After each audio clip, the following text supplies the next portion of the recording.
Salam sejahtera bagi kita semua, dimanapun kita berada saat ini, kiranya perlindungan Tuhan senantiasa menyertai kita.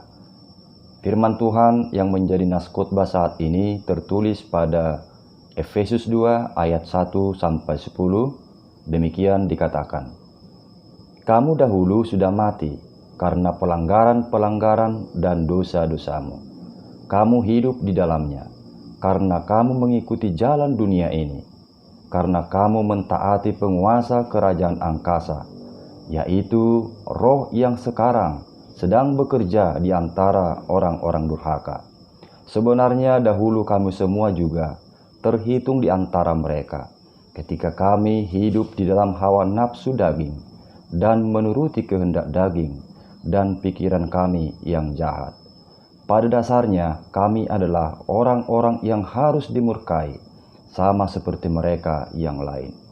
Tetapi Allah yang kaya dengan rahmat, oleh karena kasih-Nya yang besar, yang dilimpahkannya kepada kita, telah menghidupkan kita bersama-sama dengan Kristus, sekalipun kita telah mati oleh kesalahan-kesalahan kita.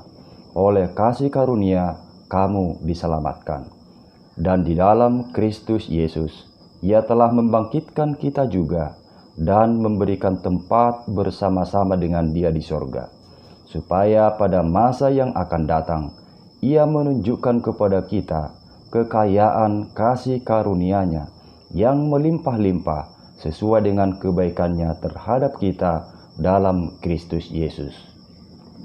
Sebab karena kasih karunia, kamu diselamatkan oleh iman. Itu bukan hasil usahamu, tetapi pemberian Allah. Itu bukan hasil pekerjaanmu.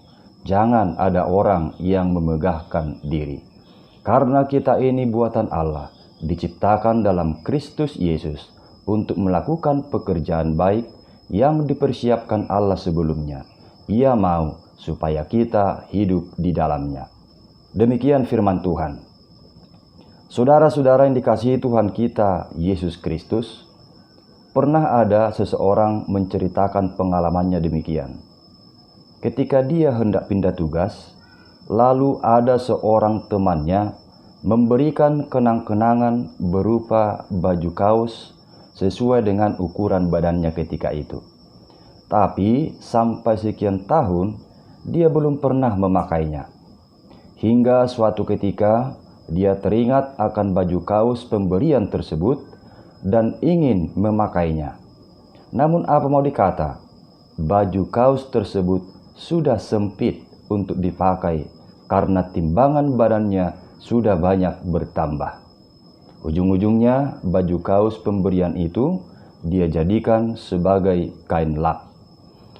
Sekilas mungkin kedengarannya lucu, tapi bila temannya itu tahu kalau pemberiannya itu telah dijadikan kain lap, besar kemungkinan temannya itu akan tersinggung karena dianggap tidak menghargai pemberian.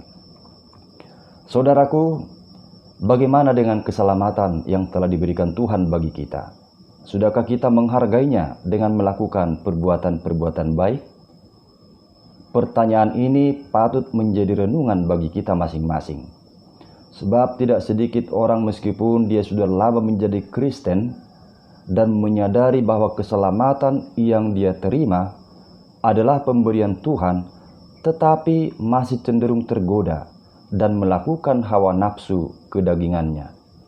Bila demikian halnya, maka mirip seperti baju kaos pemberian tadi, keselamatannya itu pun tidak dihargai dan percuma karena tidak hidup di dalamnya, melainkan masih hidup di dalam pelanggaran dan dosa-dosanya. Dan orang yang masih bergelut dalam pelanggaran dan dosa sesungguhnya sama halnya dengan hidup sebelum menerima Kristus, yakni mati secara rohani. Saudaraku, hal itu jugalah yang diingatkan Paulus bagi jemaat Efesus di dalam nas ini, dengan sejenak mengajak melihat ke belakang sebelum mereka menerima Kristus, bahwa dengan pelanggaran dan dosa yang mereka lakukan, sesungguhnya mereka telah mati. Meskipun mereka secara jasmani hidup, namun kerohaniannya telah mati. Pelanggaran itu terjadi karena telah berjalan di dalam kendali penguasa kerajaan angkasa, yakni iblis, yang selalu berusaha untuk menguasai hati dan pikiran orang-orang durhaka, yakni mereka yang tidak mau taat pada Tuhan.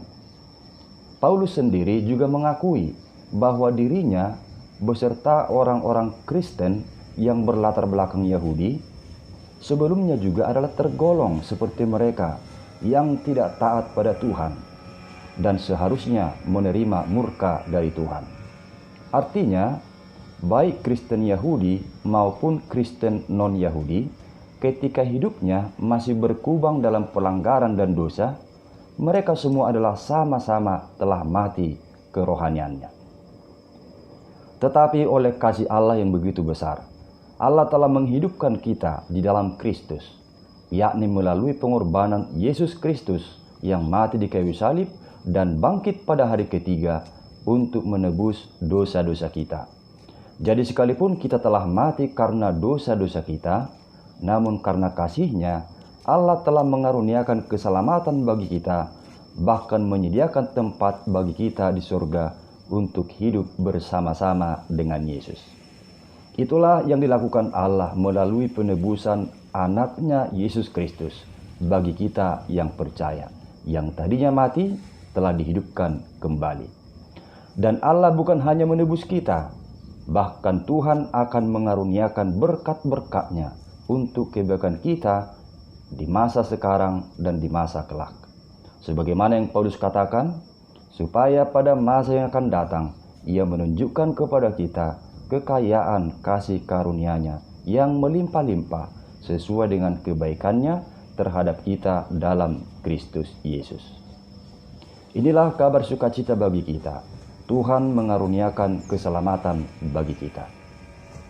Saudaraku, mengingat kabar sukacita itu, maka Paulus menegaskan bahwa keselamatan itu bukanlah atas usaha atau hasil pekerjaan kita, sehingga kita memperolehnya, melainkan pemberian Allah yang kita sambut dengan iman. Karena itu, jangan ada orang yang memegahkan diri atau merasa itu diperoleh karena perbuatan baiknya, sehingga menjadi sombong. Jangan keliru, tidak ada dasar bagi kita untuk memegahkan diri tentang keselamatan, sebab tidak seorang pun bisa selamat tanpa Tuhan yang menganugerahkannya. Bila demikian, apa respon kita terhadap keselamatan itu? Sebagai orang-orang yang telah diselamatkan Allah di dalam Yesus Kristus, Allah menginginkan kita supaya membuahkan anugerah keselamatan itu dengan melakukan hal-hal yang baik.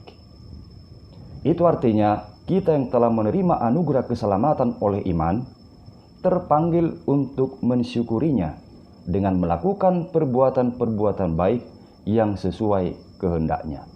Itulah respon kita atas anugerah keselamatan itu. Saudaraku, baik Kristen yang berlatar belakang Yahudi maupun Kristen yang berlatar belakang non-Yahudi, termasuk kita, semua dulunya telah mati karena pelanggaran dan dosa-dosa kita. Tetapi karena kasih karunia Allah telah menghidupkan kita di dalam Yesus Kristus. Kita yang dahulu bukan umat Allah, tetapi sekarang telah menjadi umat-Nya. Yang dahulu tidak dikasihani, tetapi sekarang telah beroleh belas kasihan. Mengingat semua kebaikan Tuhan, patutlah kita bersukacita, seperti ajakan nama minggu saat ini, letare. Artinya bersukacitalah. Sebab kita telah diselamatkan, bahkan disediakan tempat untuk bersama-sama kelak dengan Dia di sorga. Oleh karena itu, melalui firman Tuhan menyapa kita saat ini, biarlah sukacita kita semua semakin terdorong untuk mensyukuri kebaikan Tuhan yang telah mengaruniakan keselamatan bagi kita dengan melakukan pekerjaan atau perbuatan-perbuatan baik yang memberitakan perbuatan-perbuatan besar dari Allah. Orang yang hanya sekedar tahu bahwa hidupnya telah beroleh keselamatan, tetapi tidak menyaksikannya dengan perbuatan-perbuatan baik, maka itu sama halnya belum mensyukuri atau tidak menghargai keselamatan yang telah diberikan Allah. Ingatlah, anugerah keselamatan bagi orang percaya adalah sekaligus panggilan untuk menyaksikan kebaikan Tuhan. Maka dari itu, syukurilah anugerah keselamatan itu dengan melakukan hal-hal yang baik. Mumpung Tuhan masih memberi kesempatan dalam hidup ini, tetaplah rindu untuk melakukan kasih kepada Allah dan kasih kepada sesama. Sebab suatu saat, yakni pada hari penghakiman terakhir, Allah juga akan meminta pertanggungjawaban dari kita masing-masing. Apakah anugerah keselamatan itu sudah kita syukuri dengan perbuatan-perbuatan baik atau belum? Bila sudah, maka Tuhan akan menempatkan mereka di sebelah kanannya untuk menikmati sukacita surgawi. Tetapi bagi yang belum, maka mereka akan ditempatkan di sebelah kirinya atau menerima hukuman. Seperti perkataan Yesus pada Matius 25 ayat 34 sampai 46. Saudaraku, bila kita mengingat kembali ilustrasi tentang baju kaos tadi, alangkah tersinggungnya perasaan bila orang yang memberikan itu tahu kalau pemberiannya itu tidak digunakan sebagaimana mestinya, malah telah dialihfungsikan jadi kain lap. Demikian juga dengan Allah kita yang Maha Tahu, ketika melihat keselamatan yang telah diberikannya itu tidak kita syukuri dengan perbuatan baik, malah masih tetap bergelut dalam kubangan dosa, maka jangan menyesal jika status kita kelak dialihkan dari orang-orang yang diselamatkan menjadi orang-orang yang dimurkai. Karena itu, sekali lagi, mumpung Tuhan masih memberi kesempatan, persembahkanlah kualitas hidup yang mensyukuri anugerah keselamatannya dengan perbuatan-perbuatan baik yang memuliakan Tuhan. Firman Tuhan tadi berkata, karena kita ini buatan Allah, diciptakan dalam Kristus Yesus untuk melakukan pekerjaan baik yang dipersiapkan Allah sebelumnya, Ia mau supaya kita hidup di dalamnya. Amin.